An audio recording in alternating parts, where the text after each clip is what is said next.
Tenemos aquí un comisionado de lujo del Instituto Federal de Telecomunicaciones, a Mario Fromow. Muchas gracias, Mario, por estar con nosotros. Muchas gracias a ustedes por la invitación y sobre todo por haber venido aquí al estudio. Qué bueno que estás con nosotros, Mario. Bienvenido, Mario. Oye, Mario, a ver. Un placer. ¿Por qué empezamos? Varias decisiones muy importantes. Si quieres, vamos desglosando una a una, poco a poco. Y si te parece, empezamos por la que yo creo que es la más importante, que es la regulación asimétrica de los preponderantes. A ver si nos platicas un poco. Y si quieres, empezamos con América Móvil, porque si no, se va a llevar, ¿no? Sí, con mucho gusto. Como ustedes saben, teníamos 5 mandatos en la Constitución, en la reforma que se publicó el año pasado, en junio de 2013, y nos daban 180 días después de que se conformara el instituto, lo cual sucedió el 10 de septiembre de 2013. Entonces, la fecha límite que teníamos era precisamente este domingo, que acaba de pasar, el 9 de marzo de 2014. En este contexto, uno de los mandatos, como bien comentas, era determinar los agentes económicos preponderantes, tanto en el sector de telecomunicaciones como el de radiodifusión. Y es una figura novedosa que lo que se pedía era determinar aquellos agentes que tuvieran una participación mayor al 50%, ya sea por el número de suscriptores, por la audiencia, por el número de usuarios o por la capacidad instalada de sus redes o por la utilización de las mismas. En este sentido, se determinó que en el sector de telecomunicaciones, un grupo de interés económico que se determinó como agente económico preponderante era el conformado por América Móvil, Grupo Inbursa, Grupo Carso, Teléfonos de México, Telcel y Teléfonos del Noroeste. Muy bien, Mario, y bueno, allí ya se toma esta decisión, se declara agente económico preponderante, no solamente a América Móvil y el conjunto que integra este consorcio, sino también del otro lado, en cuanto a medios de comunicación, a Televisa. Son 2 los agentes preponderantes que son declarados como tales por parte del Instituto Federal de Telecomunicaciones. Ahora, en cuanto a la regulación asimétrica, esta regulación asimétrica, ¿qué tan profunda desde tu punto de vista como experto en telecomunicaciones está siendo y qué tanto estamos avanzando respecto de ese enorme grado de retraso que tenía el sector en nuestro país? Me parece que casi 20 años sin que se hicieran resoluciones del tamaño, de la magnitud que están teniendo ustedes ahora. Sí, mira, las resoluciones y por ende las medidas que se establecieron son resultados de un trabajo, un análisis muy profesional de integrantes del Instituto Federal de Telecomunicaciones y que recogen las mejores prácticas internacionales. En este sentido, bueno, se determinaron algunas medidas que creemos que una vez implementadas van a cumplir con el mandato de la Constitución, que es crear realmente en los sectores tanto de telecomunicaciones como de radiodifusión una competencia efectiva. Entonces, en telecomunicaciones, por ejemplo, se aborda un tema que siempre ha sido polémico, el tema de interconexión, también el tema de compartición de infraestructura, hay que decir lo que es de infraestructura pasiva. Después también está el tema de exclusividades en cuanto a la adquisición de contenidos que el Instituto Federal de Telecomunicaciones defina como relevantes. Esto tiene que ver con el nivel de audiencia esperado en base a una serie de información de datos históricos. En lo que es el sector de radiodifusión hay algunas medidas similares, como también la compartición y acceso a infraestructura pasiva, lo que es también la prohibición de adquirir contenidos relevantes en exclusiva y también lo que es la cuestión de publicidad. Se transparentan las prácticas, las tarifas en espacios publicitarios y la intención es que no haya un trato discriminatorio en el ofrecimiento de este servicio.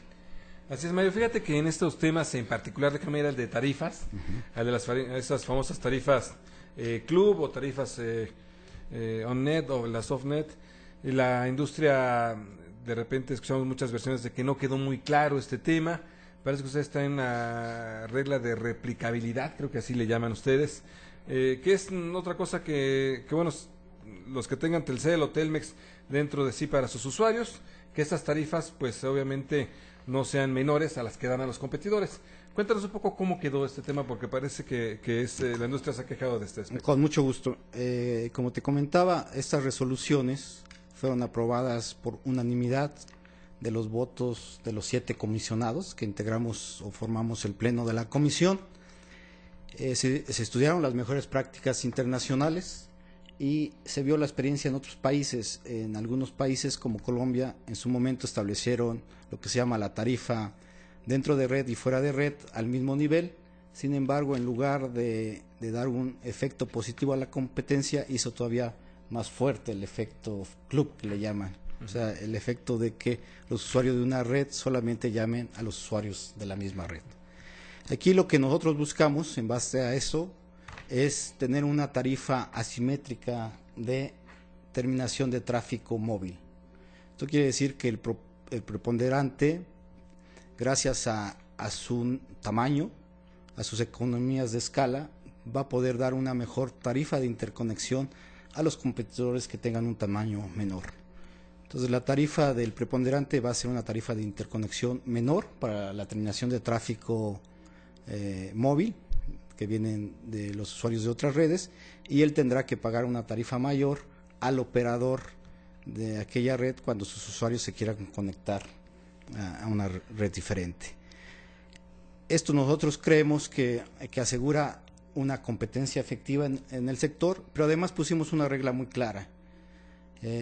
Se saca lo que es la tarifa promedio ponderada de un periodo determinado, y lo que se determina de la red, que determina es las tarifas del tráfico de los minutos que se cursan dentro de la red de Telcel, por ejemplo, en este caso, y se determina un valor de una tarifa promedio, y si este valor es menor a la tarifa de interconexión que se está ofreciendo en ese momento a los competidores, automáticamente pasa a ser la tarifa nueva de interconexión. O sea, vamos para aterrizar un poco esta idea, porque sí ha habido como críticas de que no está tan claro como el off-net y on-net. Si Telcel, que es el preponderante, tiene un promedio, o sea, tiene muchos usuarios gratis, pero a algunos les cobra, se saca un promedio ponderado que ustedes en el IFT sacan.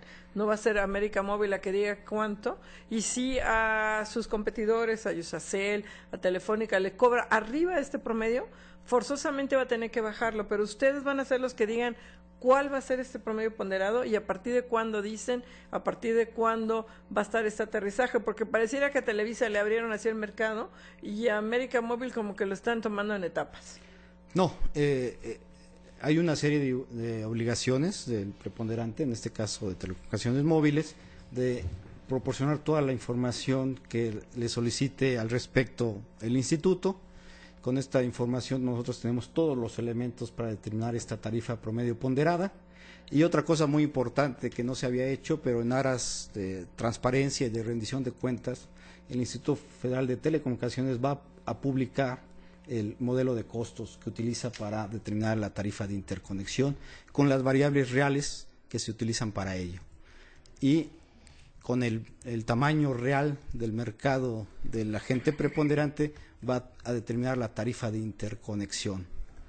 Entonces, esta tarifa va a ser una tarifa menor que la que por lo general se venía determinando, y como ya lo expresé, con la información real que tengamos del preponderante vamos a calcular y vamos a tener la certeza de cuál es la tarifa que él está cobrando a sus usuarios en forma global, promedio, y con esta, si la tarifa es menor, automáticamente pasará a ser la tarifa de interconexión que le pagarán los otros concesionarios para terminar el tráfico en su red. Ahí, en este caso, Mario, ¿cómo hacer? ¿Va a ser una resolución en su momento del IFT pues inapelable, una resolución que no tenga ni el operador de ninguna manera de cómo hacerse a un ladito para que no se le aplique, porque durante años hemos visto que este tipo de discusiones luego se prolongan en el tiempo y no es que no tu modelo de costos no está bien sustentado, etcétera, etcétera. ¿Cómo le van a hacer? ¿Va a ser una decisión inapelable la que tome el IFT? No es inapelable. Como ustedes saben, la Constitución especifica que la forma de impugnar las resoluciones del Instituto Federal de Telecomunicaciones es a través del juicio de amparo indirecto. Entonces, los concesionarios podrán hacer valer sus derechos a través de los juzgados y tribunales especializados que se establecieron en esta materia, en telecomunicaciones, radiodifusión y competencia. Pero lo que es muy importante, las resoluciones del Instituto no dan cabida a una suspensión. Entonces, independientemente del juicio de amparo que se siga en su momento, lo importante es que las decisiones del regulador, en este caso del Instituto, se aplican desde el primer momento en que las define. Por la vía de mientras se cumplen las de regular. Oye, permítenos, Mario, estamos platicando con Mario Fromo, vamos a ir a un corte comercial para regresar contigo aquí en Fórmula Financiera. Permítenos, por favor. Muchas gracias. Si no se vaya el comisionado del Instituto Federal de Telecomunicaciones, Mario Fromo. Ya regresamos aquí a Fórmula Financiera. Estamos platicando sobre esta información, desde luego ya lo que sacó el IFETEL o el IFT, como le llaman, ¿verdad? No le llaman IFETEL, le llaman IFT todavía. IFT. Aunque es más fácil IFETEL, ¿no? Así es. Bueno, estamos platicando con Mario Fromo, comisionado de este Instituto Federal de Telecomunicaciones. El caso es, desde luego, preponderancia, regulaciones asimétricas. Por un lado, Telmex y Telcel. Por otro lado, el agente preponderante como Televisa. Oye, fíjate que algo que a mí sí me gustó, debo decirlo, Mario, mucho, es el tema que veo de las tarifas para usuarios de telefonía móvil. Este tema de tarifas creo que es bueno. No te van a amarrar por equipo, según entendí. Realmente, si quieres ya anular tu servicio, va a ser mucho más fácil. No te van a estar amarrando por 2 años hasta que acabes un plan. Creo que ahí en este tema de todo lo que es tarifas de telefonía móvil viene muy completo a favor del usuario final. Sí, hay varias medidas que están enfocadas a fomentar la competencia en este sector. Está, por ejemplo, el desbloqueo de terminales. Se estipula que cuando un usuario compra un aparato en el esquema de prepago, desde el principio tiene que estar desbloqueado. Y en aquellos sistemas de pospago, en el esquema de pospago, los usuarios tienen el derecho de cancelar en cualquier momento su servicio y pagar la penalidad correspondiente, lo que considere el operador conforme a su contrato, pero tendrá la obligación de desbloquearlo inmediatamente. Y por supuesto, cuando termine el plazo forzoso, el desbloqueo va a ser un derecho de los usuarios, tan solo yendo al centro de atención y presentando el equipo, se estipula que tienen que desbloquearlo. En algunos casos, cuando la tecnología así lo permita, directamente se podrá mandar una clave o desbloquearlo de forma remota. O sea, que tú mismo lo desbloqueas. Sí, con una clave, si lo proporciona el concesionario preponderante, uno mismo lo puede ¿Esto hacer. para cuándo va a estar listo ya? Todas las medidas tienen un plazo de 30 días naturales para su implementación, y es una de las medidas que prácticamente entrarían en vigor inmediatamente. Otra preguntita, Pepe. Querida Mari Carmen, por favor.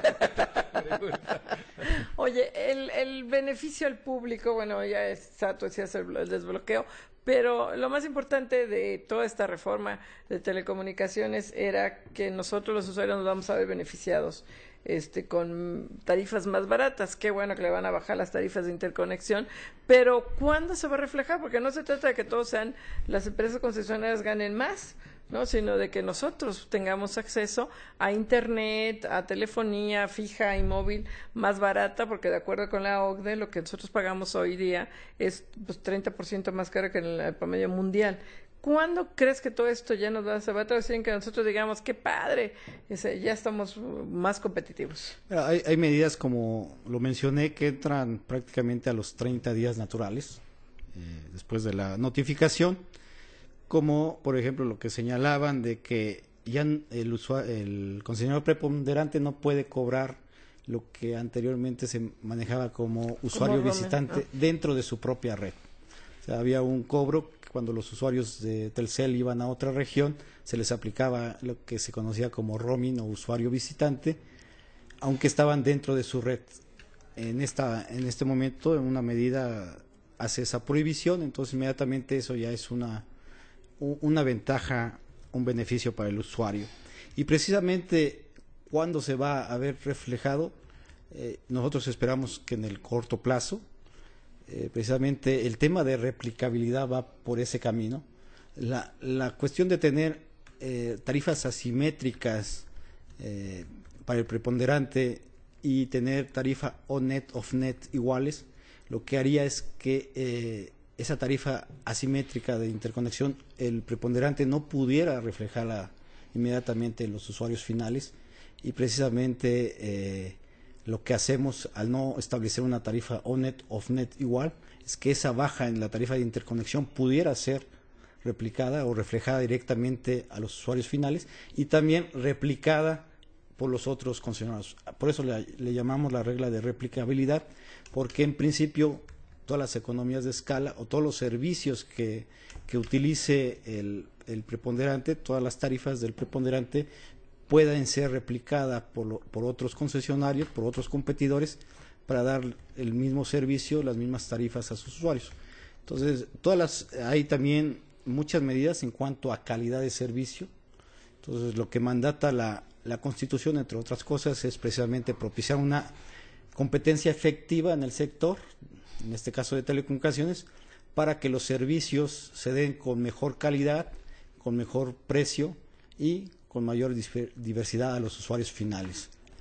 Claro, Mario, yo te preguntaría sobre este tema porque creo que es bien importante para los usuarios de los servicios móviles, que bueno, el análisis del que se parte para todas estas medidas que hoy se están tomando es un diagnóstico de servicios muy caros en México, y te preguntaría, los tiempos de estos procesos, con esta regla de replicación o replicabilidad, como ustedes le llaman, ¿en cuánto tiempo realmente puede generarse una tarifa mucho más baja para el consumidor final? Gracias, Marco. Sí, como expliqué, hay algunas tarifas que la vamos a ver muy pronto, como podría ser este servicio al usuario minorista, pero hay también cuestiones de servicios mayoristas. Por ejemplo, se establece que el preponderante tiene que dar una oferta pública de todo lo que son servicios mayoristas para lo que es el roaming que hacen otras redes en la red de este preponderante. Tiene que ser una oferta de este tipo de servicio, y algo muy importante también, una oferta pública para aquellos operadores que no tienen red, o sea, los operadores móviles virtuales, oferta para que ellos puedan revender o comercializar el servicio. Hay otros temas muy importantes, como son el servicio mayorista de enlaces dedicados. En este contexto se deja que los concesionarios, a través de una oferta pública, se pongan de acuerdo, ¿verdad? Se valida a través del instituto, y si no hay una decisión final acerca de las tarifas por parte del concesionario preponderante, el instituto tomará una determinación. Se establece que a más tardar en noviembre de este año, para que la oferta pública entre en vigor el 1 de enero. ¿Podríamos decir que para noviembre, enero estaremos viendo el final del club asociado? Hay varios tiempos, como lo manejé en las medidas, sí, ese es uno de ellos. Otro tiempo otras características que se van a determinar es la forma en que se va a desagregar la red local del preponderante en telecomunicaciones. Ahí se estipula que va a haber un comité técnico que se formará a más tardar en 90 días, coordinado por el instituto, y va a definir algunas características técnicas de cómo tiene que hacer esta desagregación. Ahora, en los temas de televisión, Mario, es interesante las nuevas cadenas de televisión que van a haber. Son 2 nuevas cadenas de televisión. Cuéntanos un poco qué cobertura tendrá serie nacional, pero con cuántas repetidoras, cuánto sería. Esto entendí que incluso no solo puede haber 2 competidores, sino que puede ser solo uno quien se lleve las 2 cadenas para ser un tercer gran competidor a Televisa y TV Azteca. Sería un tercer gran competidor. El precio o el valor de referencia, el precio de referencia, ¿cuándo lo van a poner? Entiendo que Hacienda va a darles a ustedes una referencia. Cuéntanos. Sí, te comento, Hacienda ya nos dio una referencia. Esto nos obliga la Constitución a pedir una opinión no vinculante de la Secretaría de Hacienda y Crédito Público. Esto se hizo en tiempo y forma y ya tenemos esa referencia, el precio de referencia de Hacienda.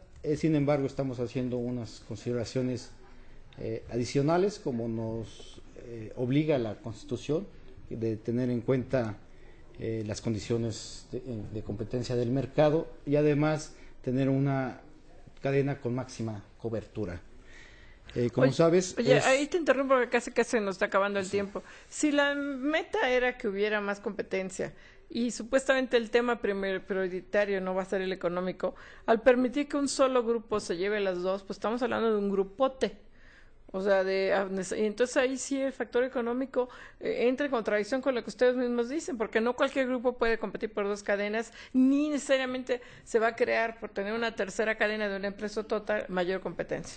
Sí, lo que establece la Constitución es que sí, el factor económico es un punto a considerar porque es un bien de la nación.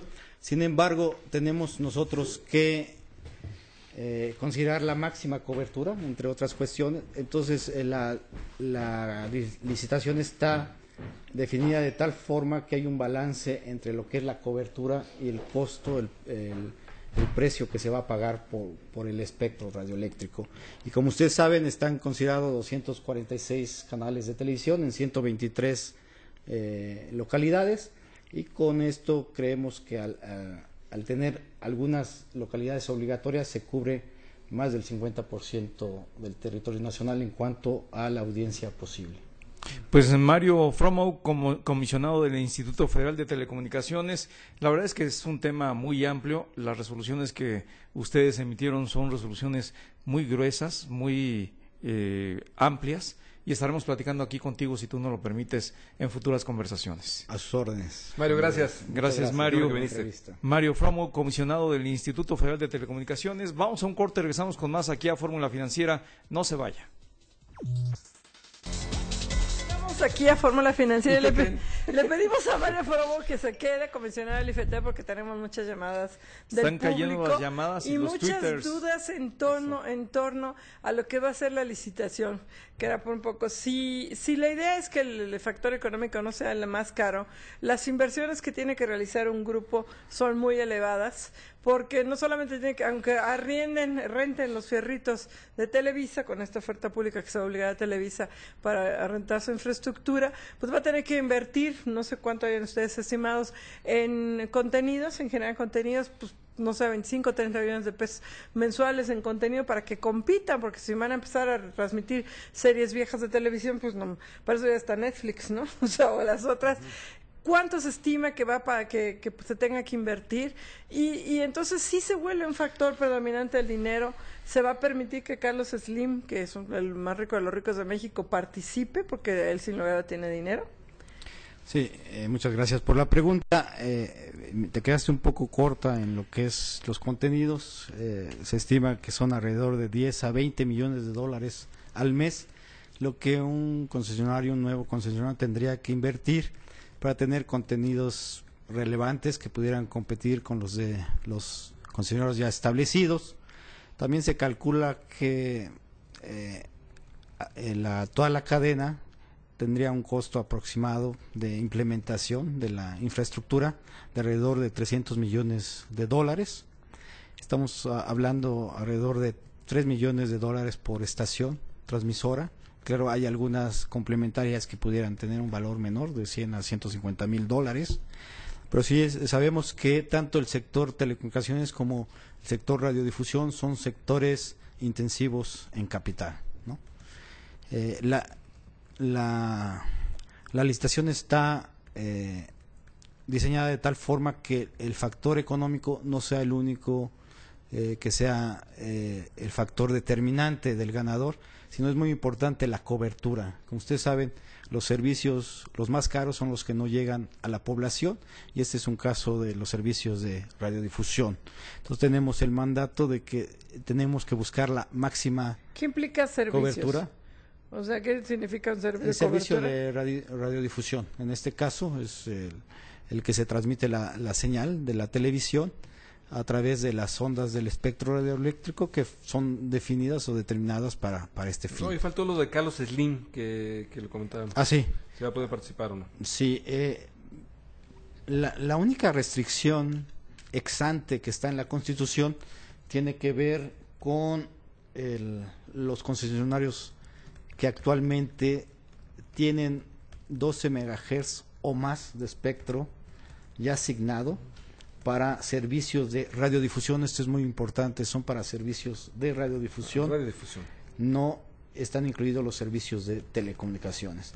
Esa es la única prohibición ex O sea, ante. ni O sea que sí Televisa. podría América Móvil, bueno, les tiene prohibido por su título de concesión. Sí, el caso de Teléfonos de México, como ustedes bien saben, la condición 1.9 dice que no puede explotar directa ni indirectamente una concesión de televisión al público. Entonces esto se ha interpretado como que es televisión radiodifundida y televisión restringida. Sin embargo, la Constitución no dice, no expresa algo en ese sentido. Bueno, lo dice que nosotros, después de notificar al preponderante, tenemos 60 días para definir los lineamientos, como aquellos concesionarios que tuvieran alguna restricción pudieran modificar su título de concesión para poder dar el servicio de televisión al público. Claro, tienen que cumplir con todo lo que es establecido en la ley, en su concesión y en las medidas que nosotros definamos. De ahí en fuera no establece nada más en este contexto. Sin embargo, si ustedes revisan las bases de licitación, la convocatoria, verán que hay un proceso que se tiene que obtener la opinión favorable en cuestión de competencia económica del Instituto Federal de Telecomunicaciones. Ese es un trámite que se hace a través de la unidad de competencia económica, se hace el análisis de cuál sería el efecto en la competencia y después va a ser una determinación del Pleno de quién sí puede y quién no puede participar. Y ahí aseguramos también lo que nos dice la Constitución, es de que tenemos que observar las condiciones de competencia en el mercado. Y como ustedes saben, también hay una limitación, aunque no es una aplicación directa, en cuanto a lo que es la propiedad cruzada de medios, ¿verdad?, de aquellos concesionarios de telecomunicaciones y radiodifusión que den servicio en la misma zona geográfica. Entonces son consideraciones, sí está contemplado. Televisa tiene más de 12, TV Azteca tiene más de 12, Dish tiene 60, o no se considera porque es satélite. Sí, bajo la regulación vigente de nuestro país, lo que es televisión satelital es televisión restringida, igual que lo que es por cable es televisión restringida, y por como está diseñada la regulación en México, la normatividad, estos servicios son servicios de telecomunicaciones, no servicios de radiodifusión. Entonces sí podría Dish. En dado caso podrían participar, pero como les digo, es una definición que va a tener que tomar el Pleno del Instituto Federal de Telecomunicaciones. Antes tendría que conocerse el resultado de la investigación que estarían realizando en el IFT. Hay varias etapas. Presunta alianza entre Dish y es uno de los temas que estamos analizando. Como ustedes saben, acabamos el viernes pasado de recibir más información que se solicitó a estos concesionarios, y es un tema que se tiene que analizar, pero más allá el tema de la opinión favorable para poder participar, es una opinión que se tiene que notificar a mediados del mes de septiembre. Pues entonces, haciendo cuenta, estaremos hablando de que el grupo que quiera meterse a estas cadenas de televisión abierta en un mercado que además va a la baja, tendría que tener por lo menos unos $800 millones o $1,000 millones. Si va a tener que gastar 300 más 20 millones mensuales en contenido, ya estás hablando de, ¿no? Y tendría que tener ingresos de $1,000 millones para poder compensar más lo que cueste la licitación. Bueno, el tema ahí, toman en cuenta, sí, el valor de precio, también el valor obviamente de la cobertura que debe tener.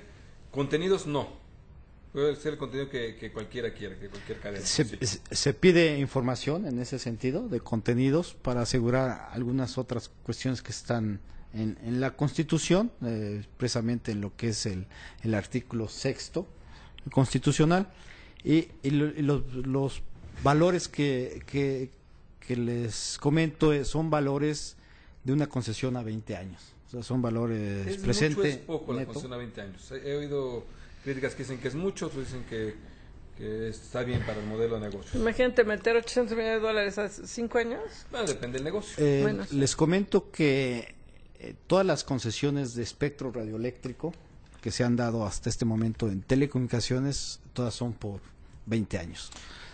¿Qué se está haciendo para evitar que se puedan traspasar las concesiones? Porque luego, por no exigirles alguna solvencia, una garantía de que realmente cuentan con recursos para en el tiempo desplegarlos y mantener una concesión, pues le entran y luego pues se dedican al casque y a revender.